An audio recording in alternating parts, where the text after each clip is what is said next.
Hello, I'm Kevin Anderson. I am the intern pastor here at Love of Christ Lutheran Church, and we're coming up on our first Sunday of Advent this week. And as is the tradition, we're going to take a brief look at the gospel text for this coming Sunday. Just a little bit of brief background on Luke. Luke, it is helpful to understand and to read as a two-volume work, Luke and Acts.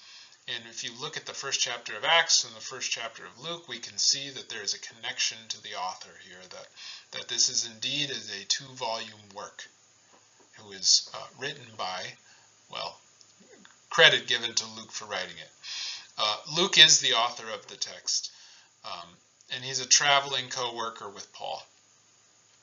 And Luke gives us insight as to the how and why of Luke's gospel. How Luke is going to do this and why Luke is going to do this.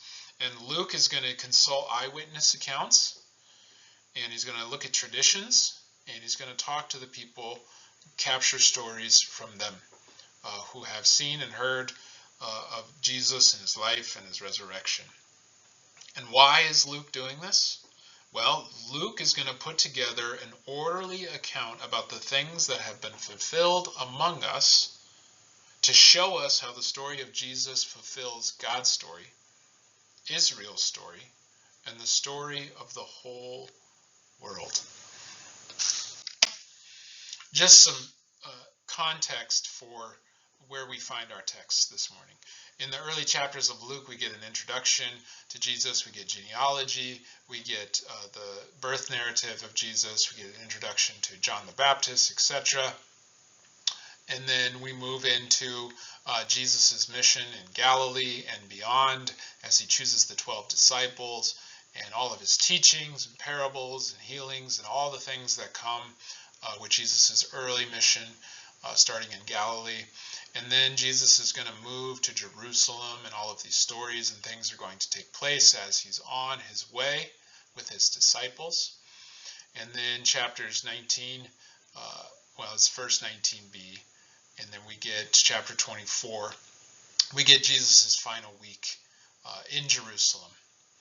And so surrounding our text, which come from the 21st chapter, we get a prediction of the destruction of the temple, all of this kind of apocalyptic, end of times language. And then right after our text for this Sunday, we move into Judas's plot for Jesus to be killed, to begin taking place, and Jesus celebrates his last Passover. So our text falls with these predictions of the temple is going to fall, the disciples are going to be persecuted in their witness of the good news of God's love for the world, and eventually all of Jerusalem is going to fall, according to Jesus. And after our text, Judas begins his plot to kill Jesus, and Jesus participates in his last Passover. And this is where chapter 21 falls. Let's look at the text. There will be signs in the sun, the moon, and the stars, and on the earth distressed among nations, confused by the roaring of the sea and the waves.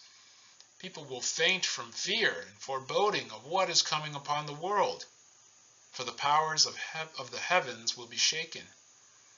Then they will see the Son of Man coming in a cloud, with power and great glory. Now when these things begin to take place, stand up and raise your heads, because your redemption is drawing near.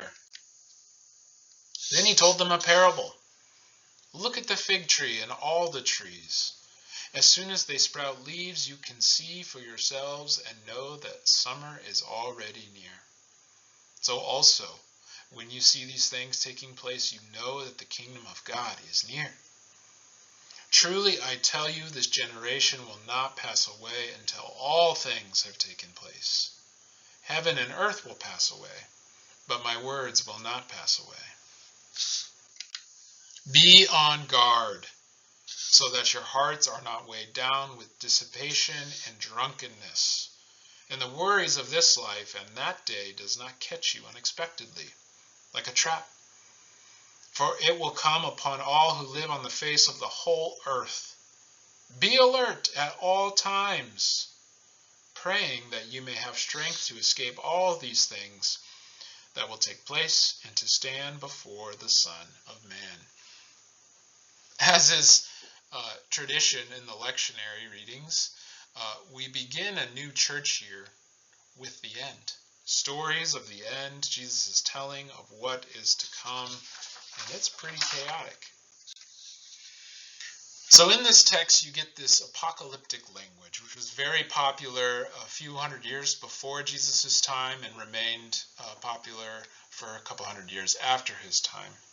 And this apocalyptic language captures a significant event. It's a cosmic event, and then you have the sun, moon, and the stars. It's an earthly event, that you have the seas and the waves.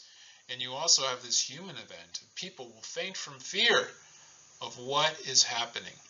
And so this apocalyptic language captures the smallness all the way down to the human experience, all the way beyond to the things out of their control, this cosmic event, this turning over of the world. And one of the interesting things about apocalyptic language is if you're living in oppression, as Israel is living under Roman occupation. Early Christians are being persecuted. There are times in our lives, and there are times when you're suffering or you're in grief or something terrible has happened, when we would wish that the world would be turned over to change our circumstances. There are times in our life when we need something beyond our control to happen, to bring relief in the midst of suffering, in the midst of the chaos that is ensuing in our life.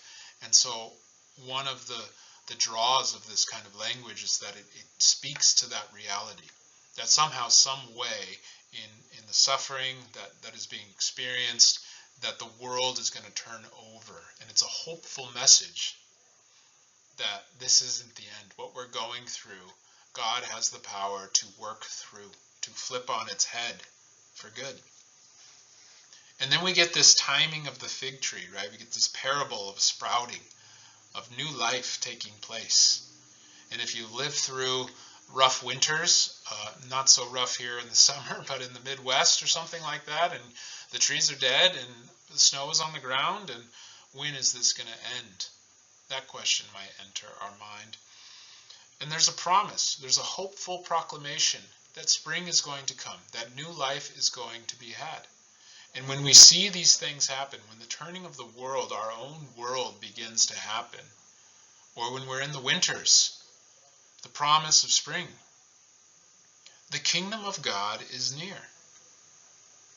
And so we're left to kind of wrestle with Jesus' command to watch, to be on guard. For what? What are we to be looking for? Well, we're going to be looking for the Son of Man.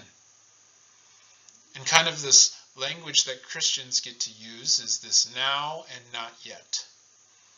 We get this now, this experiences in our own life of God's love, of God's peace, grace extended to us, even when we don't deserve it or earn it. And it's a now, it's a present reality in the midst of whatever we are going through, that somehow, some way, God is present and at work, bringing new life and wholeness to us. And so I think also in this text, Jesus is pointing to what's to come to him in his death and his resurrection. This event, what God is going to do through Jesus, changes everything. It's a cosmic event. It changes our very understanding of the world, of the universe. And it impacts us as human beings. It changes our understanding of our relationship with God. And so we're invited to trust the promise. Trust the promise that Jesus makes to us, that he's going to be with us to the ends of the earth in all things. And so this hopeful expectation we are invited to live into, particularly as we enter into Advent. Right? As Advent is a time when we get to think about the whole story of God. All of God's promises coming to fruition in this person of Jesus. And while it's not Christmas yet, and I know we want to get to the baby in the manger, there there is this time of unknowing for us. And there is this time where we're invited to wait in hopeful expectation for God to show up. Turn the world over. Turn our own world over. Not in a destructive, to the end of us, potentially, but more in a God can change the circumstances that we are in. God can bring life out of the death that we are experiencing in our own lives. And we're invited to trust the promise that God is going to be here, at work, in our midst. So blessings to you as we enter the season of Advent and we come to worship this Sunday.